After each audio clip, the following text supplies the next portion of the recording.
Everyone, welcome to digital GK classes. So 8 जनवरी है, ठीक एक महीने बाद आपका पेपर है और अभी तक आपने जो है ऑलमोस्ट चीजें पढ़ ली होगी सिलेबस में। ठीक है, ऐसा तो बिल्कुल भी नहीं होगा कि आपने बिल्कुल भी नहीं पढ़ा है, कुछ चीजें पढ़ ही लिया होगा। एंड हर बार ऐसा होता है कि कुछ ऐसे स्टूडेंट्स होते हैं जो कि टॉपर भी बनते हैं सीटेट के, कि वो सब कुछ नहीं पढ़ते, बट जितना उन्होंने पढ़ा है उसके बेस पे ना आते हुए क्वेश्चंस को भी सही करके आते हैं और आराम से उनके 20 से 30 नंबर बढ़ जाता है।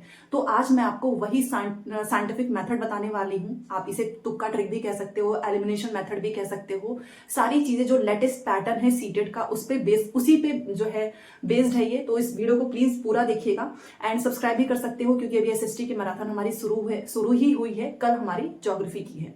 एसएसटी का पेड नोट्स भी ले सकते हो, अभी भी आप आराम से 50 प्लस स्कोर कर सकते हो, बिकॉज मोस्टली स्टूडेंट्स के नंबर बढ़ रहे हैं। तो चलिए स्टार्ट करते हैं। देखिए सबसे पहले, और मैं आपको यहाँ पर प्रूफ भी दिखाने वाली हूँ लास्ट में क्वेश्चंस के थ्रू, कि जो लास्ट सीटेट हुआ था उसमें किस तरीके से कुछ सेकंड्स में आपके आंसर आ जाएंगे। सबसे पहले तो सीटेट में जो है 150 क्वेश्चंस होते हैं, आपको पता ही है, कोई नेगेटिव मार्किंग नहीं है। तो आपको सारे क्वेश्चंस को अटेम्प्ट करना है और 20 से 30 क्वेश्चंस अगर आपको नहीं आ रहे हैं तो बस ऐसे ही रैंडमली कोई भी गोला, जैसे कि बहुत सारे लोग सिर्फ ए मान के गोले भर देते हैं, कुछ लोग बी मान कर देते हैं, या फिर कुछ लोग all of the above, both, या फिर जो लंबे आंसर्स होते हैं उस पर टिक कर देते हैं। और इससे आपके नंबर नहीं बढ़ेंगे, क्योंकि अब ये जो पैटर्न है ये बिल्कुल भी यूज नहीं होता है और ना ही सीटेट इस तरीके के क्वेश्चंस को पूछता है।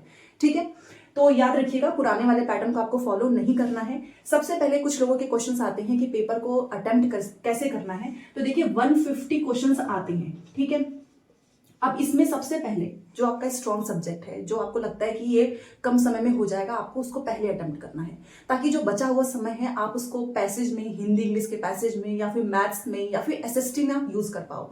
तो इसीलिए आपको जो पहले आता है उसको कर लेना है। फॉर एग्जाम्पल, आपको जो सब्जेक्ट आपका स्ट्रॉन्ग था, या फिर जो जो चीजें आपको आ रही थी, आपने 150 में से 100 क्वेश्चंस कर लिए कि ठीक है 100 मेरा सही है। अब बाकी की ये 50 को कैसे करना है। तो कई बार कुछ स्टूडेंट्स ये भी सोचते हैं कि करते जाते हैं, जो नहीं आता है वो भी गोले भरते जाते हैं, और बाद में उनको याद आता है कि अरे ए नहीं बी होगा। तो ये बिल्कुल मत करना। जो नहीं आता है उसको लास्ट के लिए रखो, और ये 50 क्वेश्चंस आपको इस ट्रिक को फॉलो करके करना है, ताकि कोई भी गलती ना हो।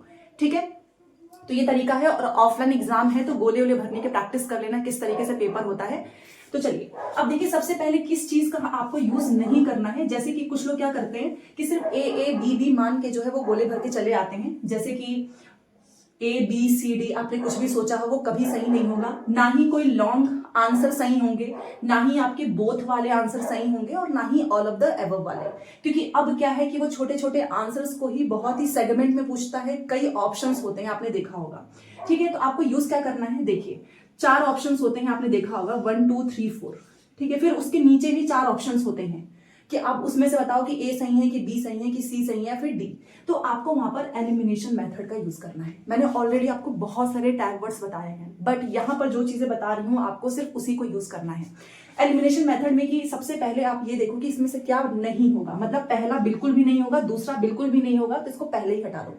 इससे क्या है कि 2 ऑप्शंस बचेंगे, तो 50% की पॉसिबिलिटीज बन जाती है 50-50 की सही होने की। ठीक है, तो एलिमिनेशन मेथड का यूज आज से, अभी से करिए। और मैंने एसएसटी, हिंदी, जो भी प्रीवियस क्वेश्चंस कराए हैं, मैंने उसमें एलिमिनेशन मेथड का ही यूज करके बहुत ही जल्दी आंसर निकाला है। आपको नहीं भी आता होगा तो भी आराम से हो जाएगा। और ये सबसे अच्छा फिट होता है मैच ऑफ द फॉलोइंग में। आपने देखा होगा कि आपको मैच ऑफ द फॉलोइंग में 4 में से सिर्फ 1 आ रहा है या फिर 2 आ रहा है, तो भी आपके आंसर्स निकल आते हैं। इवन ही आपके टाइम को भी बचाएगा, कि बस पहला ही सही है, पहला गोला भर के आगे बढ़ जाओगे, तो टाइम भी बचाता है। अब एलिमिनेशन मेथड का यूज कैसे करना है ये देखो। सबसे पहले कोई भी क्वेश्चंस, देखिए ये जो ट्रिक्स मैं आपको बता रही हूँ पैडागोजी, जो कि आपकी 70 to 75 क्वेश्चंस आती है, इसमें सबसे अच्छा यूज होता है पैडागोजी में। पूरे के पूरे क्वेश्चंस आप इस मेथड से करना, आपका एक भी गलत नहीं होगा, इवन सारे आंसर आ जाएंगे। ठीक है, जैसे कि कोई भी क्वेश्चंस आता है सीटेट की पैडागोजी में, और आपको पता है कि चाइल्ड सेंटर पे हमेशा फोकस करना है। अगर कोई भी क्वेश्चन या फिर ऑप्शन आपको लगता है कि वो बच्चे से रिलेटेड कुछ गलत चीजें इसमें बोल रहा है, या फिर कुछ गलत चीजें लिखी गई हैं, वो ऑप्शंस कभी सही नहीं होता है। ऐसे ऑप्शंस को आपको हमेशा ही एलिमिनेट करना है।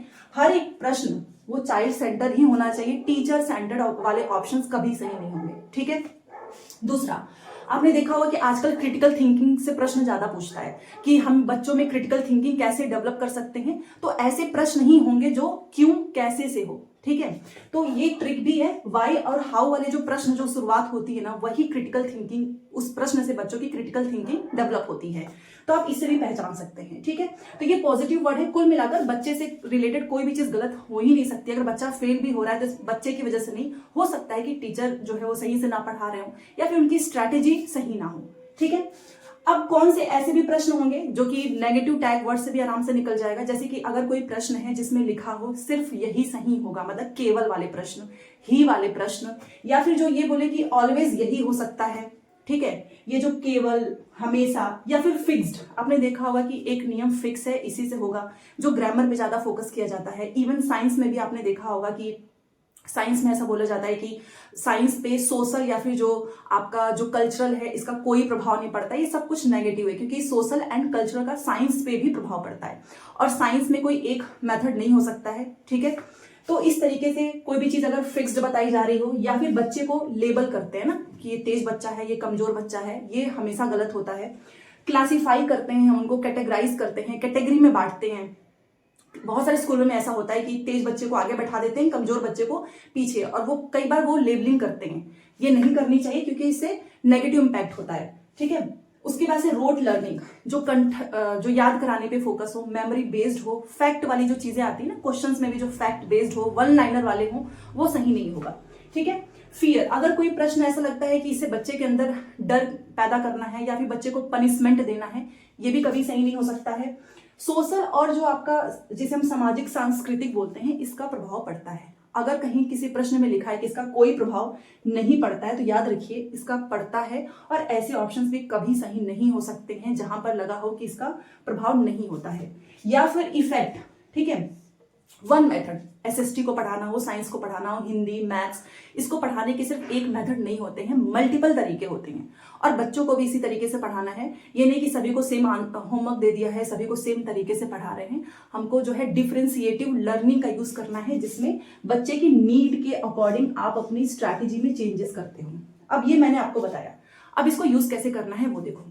कोई भी प्रश्न अगर पूछा है, जैसे कि सार्वभौमिक शिक्षा हो या फिर कोई भी प्रश्न हो, अगर वो ऑप्शंस में ये लिखा हो कि हमें बच्चों को जो है लेबल करना है या फिर क्लासिफाई करना है, या फिर दूसरा ऑप्शन ये है कि बच्चों को मल्टीपल तरीके से पढ़ाना है, बच्चे के इंटरेस्ट के हिसाब से पढ़ाना है, और ऑप्शन में ये पूछे कि इसमें से क्या जो आंसर है वो कौन सा सही नहीं होगा, मतलब इसमें से कौन सा गलत है, तो आप आराम से बता सकते हो। जो क्लासिफाई है, ठीक है, जो लेबलिंग करने वाले हों, या फिर ऐसे प्रश्न आते हैं कि अभी आपने देखा होगा क्रिटिकल थिंकिंग से तो इतने सारे प्रश्न पूछे हैं कि हमें बच्चों से कैसे प्रश्न पूछने चाहिए जिससे उनकी क्रिटिकल थिंकिंग डेवलप हो। आप ये तो एकदम, अगर आपने कुछ मेमोरी बेस्ड वाले क्वेश्चंस पूछे हैं उससे बिल्कुल भी नहीं होगा। हम उनसे कुछ ऐसे प्रश्न पूछ सकते हैं कि सूर्य जो है, सन जो है वो एक तारा है, क्यों, तो इसमें बच्चे अपने आंसर देंगे, ठीक है। तो ये क्यों वाले प्रश्न या फिर कैसे वाले प्रश्न, ये हमेशा ही सही होंगे क्रिटिकल थिंकिंग में, ठीक है। चलिए, जो 3-4 क्वेश्चंस है वो मैं कराती हूँ कि आपको किस तरीके से इसका यूज करना है, और 20 से 30 नंबर आपके आराम से बढ़ जाएंगे। तो ये जो 50 क्वेश्चंस लास्ट के बचते हैं, इसको बस ऐसे ही रैंडमली गोले भरने के बजाय आप इन ट्रिक्स का यूज करो और आराम से स्कोर बढ़ेगा। देखिए, ये क्वेश्चन ना सीडीपी का है, दिसंबर में पूछा था। इसको मैं आपको दिखाती हूँ कि किस तरीके से आप एलिमिनेशन मेथड या फिर तुक्का का यूज़ कर सकते हो। क्वेश्चन ये था कि universal design for learning does not involve, अधिगम के सार्वभौमिक अभिकल्प में क्या शामिल नहीं है, मतलब गलत वाला बताना है। तो पहले तो पता होना चाहिए भाई आपको कि यूनिवर्सल डिज़ाइन का होता है क्या मतलब है। तो ये बहुत अच्छी चीज़ होती है ना, इसमें हम क्या करते हैं ना, जो भी बच्चों को सिखाते हैं, लर्निंग देते हैं, वो काफ़ी फ्लेक्सिबल होता है। इवन आप ना बच्चों को सिखाने के लिए मल्टीपल तरीकों का यूज़ करते हो, साथ में आप बच्चों को ऐसे ऑप्शंस देते हो कि बच्चा जो है अलग-अलग तरीके से अपने आंसर दे सके। ये ना हो कि ब्लैक बोर्ड पे जो चीज़ें आपने लिख दी है बस वही बच्चा छाप ले रहा है। यूनिवर्सल डिज़ाइन बहुत अच्छी होती है, हम बच्चों के इंटरेस्ट के अकॉर्डिंग काम करते हैं, ठीक है? चाइल्ड सेंटर्ड होता है। एक चीज़ हम कभी नहीं करेंगे और वो है बच्चों को कभी भी किसी भी बच्चे को लेबल नहीं करना है, क्लासिफाई या फिर कैटेगराइज़, ये हमें नहीं करना चाहिए, नेगेटिव इम्पैक्ट होता है, ठीक है? अब देखो, मैंने आपको ऑलरेडी बताया है, पहला देखो लिखा है कि बच्चों के नामीकरण वर्गीकरण के रूपों को लागू करो, मतलब लेबल और कैटेगराइजेशन, और ये हमेशा गलत होता है और नहीं पूछा है, यही सही हो जाएगा, ठीक है। सभी शिक्षार्थियों और ज्ञान प्राप्त के अलग अलग तरीके दो, अच्छी चीज़ है। इवन बच्चों को मौका दीजिए कि बच्चे जो हैं अलग अलग तरीके से आंसर दे सके, मतलब विकल्प प्रदान करो, बच्चों के इंटरेस्ट को ध्यान में रख के काम करो। तो ये तीनों सही है, बट गलत क्या है, और वो है आपका पहला, ठीक है। अब देखिए, एसएसटी की पेडागोजी हो चाहे कोई भी पेडागोजी हो, अन्वेषणात्मक, आलोचनात्मक मतलब एक्सप्लोरेटरी और क्रिटिकल से तो क्वेश्चंस आएगा ही आएगा। इनकी बस एक ट्रिक याद रखो और वो है व्हाई, क्यों, कैसे, मतलब जिसमें रीजन फाइंड करना हो, वही आंसर इसके हमेशा सही होंगे। इसके आंसर कभी वो सही नहीं होते हैं जो वन लाइनर आंसर हो, जो मेमोरी बेस्ड हो, जो रोट लर्निंग पे जो डिपेंड करता हो। ठीक है। अब कितना अच्छा क्वेश्चन पूछा है अभी कि क्लास में शिक्षक द्वारा पूछे गए कौन से प्रश्न अन्वेषणात्मक और आलोचनात्मक की श्रेणी में आते हैं, मतलब जो एक्सप्लोरेटरी और क्रिटिकल में आते हैं। तो वही प्रश्न होंगे जो वाई एंड हाउ से हों। ठीक है, बस ये याद रखो। अब देखो क्वेश्चन में पहला क्या लिखा है कि what is the southern most part of the Himalayas called, मतलब आप बताओ हिमालय के सबसे दक्षिणी भाग को क्या कहा जाता है। ये तो वन लाइनर आंसर हो गए, ये कभी नहीं होगा। ठीक है। Is the sun star, why, क्या सूर्य एक तारा है, क्यों, मैंने आपको बताया ना, आपको वाई एंड हाउ वाले क्वेश्चंस हमेशा सही होगा। क्यों, क्योंकि यहाँ पे रीजन देना है, ये तो होगा। सी देखिए लिखा है कि why does more population reside in the northern plains, फिर से वाई वाले क्वेश्चन है कि उत्तरी मैदान में अधिक जनसंख्या निवास क्यों करती है, तो ये भी सही है, मतलब बी और सी तो होगा ही। उसके बाद से पूछ रहा है कि between which two countries is the Pak water treaty located, ये भी रोट लर्निंग वाला क्वेश्चन हो गया कि पाक जल संधि किन दो देशों के बीच स्थित है, आप नाम बता दोगे। तो ये आंसर कभी नहीं होते हैं जो मेमोरी बेस्ड हो, हमेशा क्यों, कैसे। ठीक है, ये वाले आंसर ही सही होते हैं, तो इसका आपका हो जाएगा बी एंड सी। अब जैसे ये क्वेश्चन देखो, ये साइंस का है, साइंस पेडागोजी का है, आप इसमें किस तरीके से ट्रिक यूज कर सकते हो। क्वेश्चन पूछ रहा है कि इसमें से कौन से कथन विज्ञान की प्रकृति के बारे में सही नहीं है, मतलब साइंस के रिगार्डिंग नेचर ऑफ साइंस जो है वो सही नहीं है।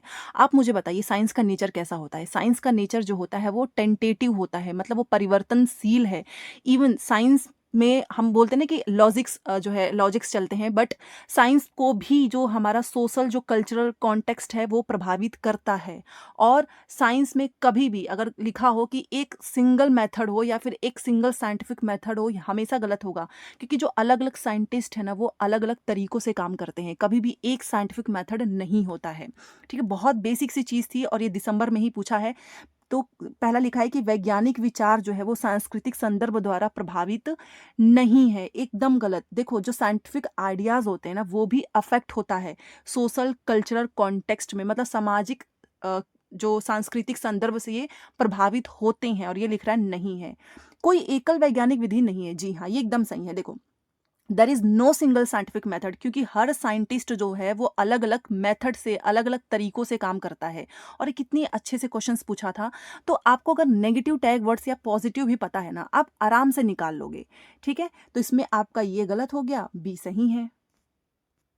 मैंने तो सिर्फ 3 क्वेश्चंस कराए हैं। अब आपका काम है कि प्रीवियस क्वेश्चंस में इस ट्रिक का यूज़ करिए और अपने नंबर बढ़ाइए। साथ में कमेंट करके ज़रूर बताना कि आप में से कितने लोग इसको फॉलो कर रहे हैं।